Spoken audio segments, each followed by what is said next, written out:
bì bông bia sạch bông sạch còn mới vậy miếng ở đây này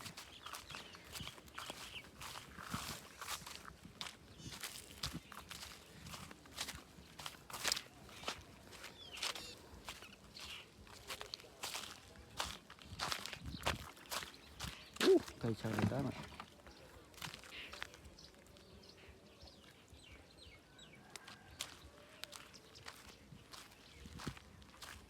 nè thôi mình ra nào còn nó đây để tối đây mình sâu miên này